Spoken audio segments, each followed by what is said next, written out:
that pretty much any American who does a little bit of research can now come to Cuba, and we expect many of them to do that, up to 110 flights a day. The U.S. and Cuba have agreed to. This is just the first. It's the beginning of something very, very big here, and we are seeing a crowd of Cubans at the airport excited to see a little bit of history being made. And this has, as we've both covered it, you more so than me, but when I was there in Cuba with you, as we watched President Obama touch down in Havana a few months ago, history being made there certainly has been a number of firsts. What do you think is so key about this particular flight, though? Why is this opening up over 100 flights a day, really in many ways the key to this new relationship? Absolutely. And President Obama has said that he wanted to make his policy shift towards Cuba the biggest policy shift by a U.S. president since the Cuban Revolution. You want to make that policy shift irreversible, and this is really that in action. Once Americans start coming here, it becomes so much easier to come here, for Cuban Americans to come here and visit the family in greater numbers. Once that begins to happen, there's no rolling that back, is what administration officials say, because it just becomes a matter of two peoples who have been divided by politics get to learn about each other. Americans will come to a beautiful country that has a lot of problems, but is culturally a very, very rich place, and they will want to come back. That is what has happened. Of course, Italians and Spanish and Canadians have been coming here for years, but America is just next door. It's a huge market for Cuba, and so here we are in a communist country, seeing Americans being welcomed. JetBlue will open up an office in the airport where I'm in. You don't see American companies here in great numbers, and that is also changing too, Robin. I doubt you can see these pictures, but just so you know, Patrick, this plane is starting to taxi. It's going to take off in just a few minutes. But do we know who's on this plane? Yes. So we are told that the U.S. Secretary of Transportation, Anthony Fox, is aboard. Of course, an Obama administration official who has played a key role in reestablishing these flights. It was here in February when they announced that commercial air service would be restored. Of course, every JetBlue executive you can imagine is on this flight. This is a great PR move for them. That's why JetBlue and so many other airlines fought tooth and nail to have this first flight, and JetBlue won out. And of course, there's a lot of people like us, CNN, Associated Press, a lot of journalists are aboard to be on this very short flight. I fly these flights a lot, and you literally go up and you go down, and you feel like you've landed in a time warp, because Cuba looks and feels so much different than most countries that Americans regularly travel to, and they will start coming here in much greater numbers, Robin. I think that was certainly the experience of many people who have gone to Cuba in recent years, is just how long it takes to get there from the U.S. You either have to hire a charter, you have to go through a third country. In previous months, I mean, it would take literally a whole day to get next door. And what we're seeing now is the ease of which this trip will be able to make, also just so important. I can tell them. And you land here, Robin, and there are murals of Che Guevara. There are people dropping off their family in an international airport in horse and buggy. I think Americans will wonder if they've traveled back in time, which, of course, is somewhat enchanting for people who don't live here.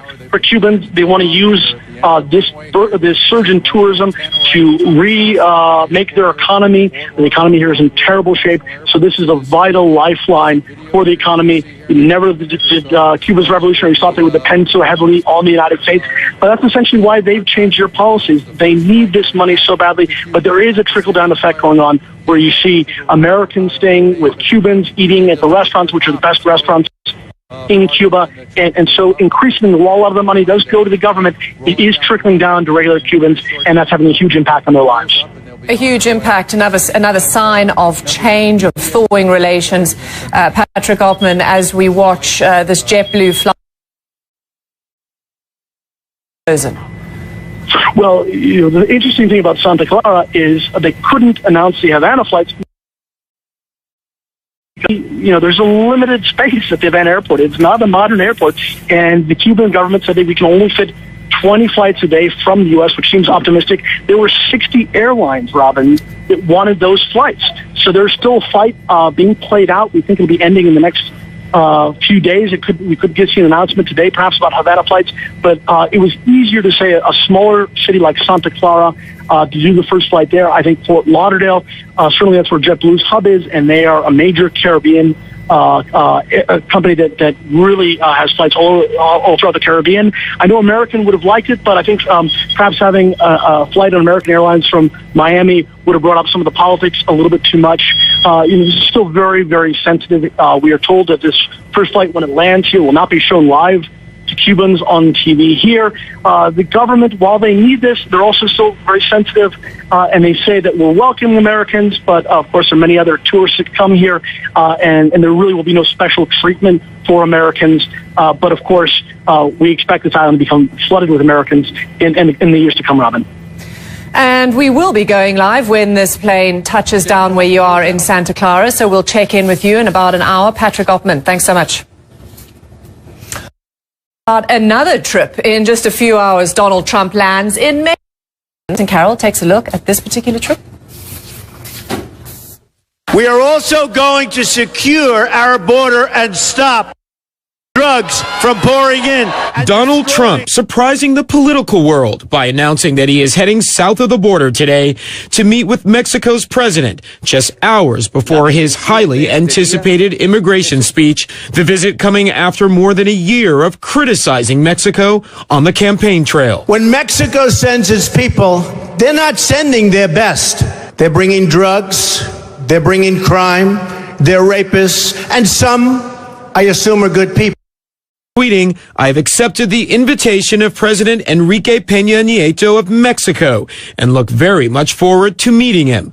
A surprising invitation, giving Peña Nieto's previous comments about Trump, rejecting the Republican nominee's promise he'll make the Mexican government pay for a 1,000-mile border wall. A great, great wall on our southern border, and I will have Mexico pay for that wall. Mark my words. Under no circumstances would Mexico pay for that wall. There is no way that Mexico can pay a wall like that. The Mexican president likening the billionaire's rhetoric to Adolf Hitler and Benito. Presidenta o presidente. During a North American summit with President Obama in July, Peña Nieto proposed a frank, open dialogue with whomever is elected. Tomorrow night in Arizona, big speech For Mr. Trump, but will these events help Trump move the needle with Hispanic voters? Well, let's bring in our Rafael Roma. He's our senior Latin American affairs editor, and CNN Español's Gustavo Valdez. He's in Arizona, where Trump will make that speech a little bit later. To you, Gustavo, first. I mean, this is a bold move for both politicians. It is indeed, and almost it makes you wonder whether Donald Trump is calling President Peña Nieto. And quite frankly, he might feel like he has nothing to lose. He is polling very low with Latinos in the United States. So maybe this can help him gain some attention, makes those who don't like him turn their heads and pay a little attention to what he has to say. And maybe this could be an opening to continue a conversation down the road. This could be just saying, hey, I'm here talking to Latinos. I'm not just talking about Latinos like others have done, putting Hillary Clinton under the microscope to see what she's doing next. And also perhaps the one that has most to lose is President Peña Nieto, who is very unpopular in his country. Bringing this highly criticized politician could create a problem for him depending on what is discussed. This is supposed to be a private meeting, so maybe there won't be cameras there to capture what really happens. And at the end, we won't really know what is said, with both people coming out and say whatever they feel is going to help them the most. I think you make a good point there. I mean, both of these politicians can spin this any way they want if it's a private meeting. Rafael Roma, to you. And Gustavo has just mentioned it. I mean, the person with the most to lose here is the Mexican president. And his predecessor, Vicente Fox, just came on CNN and said, if he is perceived as soft, he's not going to be just perceived as soft. He's going to be perceived as a traitor here. I mean, what kind of a political risk is this? Well, there's a lot of indignation about the invitation in Mexico to begin with. And frankly, people scratching their heads. Why would President Enrique Peña Nieto invite Donald Trump right now to Mexico when he really has absolutely nothing to gain and much to lose?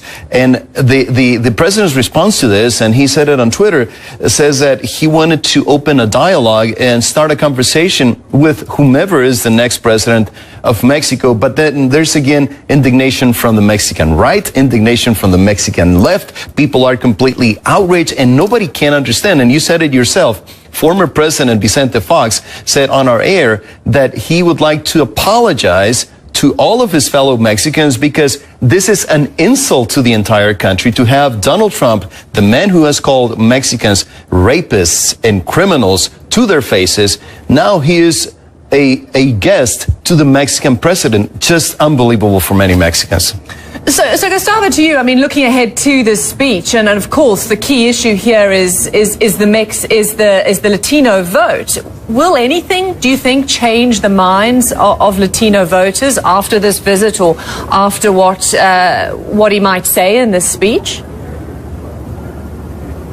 I think the biggest thing is that he gets their attention. They're going to be listening, watching to see what happens. And let me tell you, I've been on the campaign trail since last year. Last year in Iowa at the state fair, I met Latinos who don't like what Donald Trump says on immigration, for instance, but they like their terrorism, anti-terrorism position. I went to New Hampshire where I talked to business owners who are not very happy with Obamacare and they want to hear another option. I was in Colorado where many Latinos are disappointed President Obama did not follow through on his promise to to pass an immigration reform that cost Democrats a Senate seat in Colorado. So what Donald Trump is doing right now, it's showing Latinos that the media is talking about them and not the Middle East and not Europe.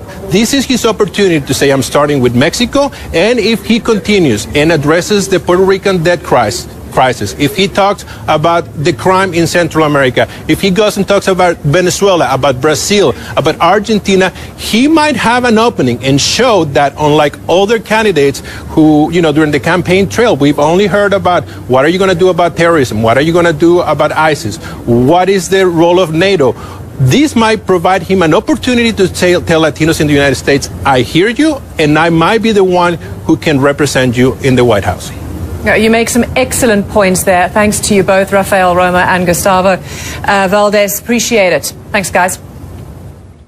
Well, Brazil's political future is being decided right now. Senators are making closing arguments on whether to remove their president, and they're set to cast a final vote in the coming hours. Our Shasta Darlington is in the capital, Brasilia, with the following, and is following this impeachment trial on Dilma Rousseff. I mean, we thought this might happen yesterday. Do you think it's likely to happen today? And if so, how soon?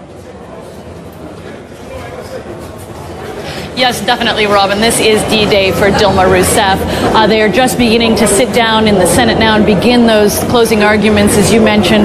We're expecting two senators from each side, both the defense and the prosecution, to make some arguments, final statements by the president of the Supreme Court. So we could see the vote starting in about an hour, hour and a half. And as we've talked about before, Robin, it is widely expected that there will be 2/3 of senators voting in favor of impeachment. So this is very likely just another hour or two that Dilma Rousseff will be president. She's watching everything unfold back at the presidential residence. She has former President Luiz Inácio Lula da Silva by her side. We expect that when this is all over, she will come out and give a brief statement to reporters gathered there. At that point, she will no longer be president. Again, we expect her vice president, Michel Temer, who took over as interim president back in May when she was suspended. We expect there will be a brief swearing in for him this afternoon because he's in a hurry. He actually wants to take off for the G20 in China, but he wants to take off as the Brazilian president. So on the one hand, you have the man that Dilma Rousseff accuses of orchestrating her ouster, really in a hurry to get this all over with, and Rousseff's supporters trying to drag it all out. This, as we know, has dragged on for months now, but this is definitely the final day, Robin, when everything will play out. Okay, I'm keeping an eye on all of it. Shasta Darlington there in Brasilia. Thanks so much. Well, Britain's Prime Minister called her cabinet together to begin planning strategy for leaving the European Union. And one thing appears for certain, there is no turning back. Well, CNN's London correspondent Max Foster joins me now. So, Theresa May says Brexit means Brexit. Yeah, but what does that mean, Robin? I'm asking you, Max. This is where we're getting down to the nitty-gritty, really, because yes, everyone accepts in government, in her government, in the country, pretty much, you saw that in the referendum, that Britain should leave the European Union. But on what terms does it leave? And that's where the splits are developing through the country and within her own cabinet. So she's brought them together. There is effectively an away day at her country residence. They've got other issues on the agenda as well, but they're talking about how Britain should leave the European Union. She does accept that there will be no referendum. She said that ahead of the meeting, and she also said that Britain would not stay in the EU by the back door. But within her cabinet, there are those who campaign for Britain to remain in the European Union, most notably Philip Hammond, the Chancellor of the Exchequer, and there are those like Boris Johnson who wanted Britain to leave. And the split there now is an acceptance that Britain should leave, but should they leave this European single market, which is so crucial to the British economy? And Philip Hammond, it's said, definitely wants to stay in. Those on the other side of the spectrum saying that there is no option but to leave that common market and then find some new set of trade deals with those European nations.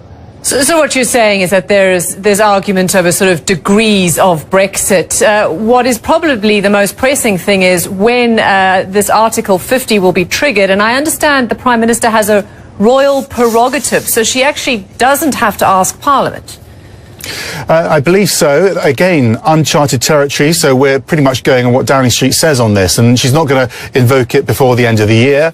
She may invoke it next year, but her language is increasingly sounding as if Britain should leave the European Union sooner rather than later, and she's not necessarily sounding that supportive of the single market either, because some of the language she had today was talking about describing the opportunities for departments outside the European Union, so finding Britain's place in the world which isn't necessarily next to those European countries. So we know that she sent her ministers around the world to India, for example, to try to start negotiating trade deals, and with Australia as well. And the department heading up all of that is certainly trying to recruit lots of trade negotiators. So it does seem as if she's moving towards this idea that Britain should completely leave the European Union and the single market and then try to find some way forward. The detail and the devil in that detail. Thanks so much, Max Foster there in London. Well, ISIS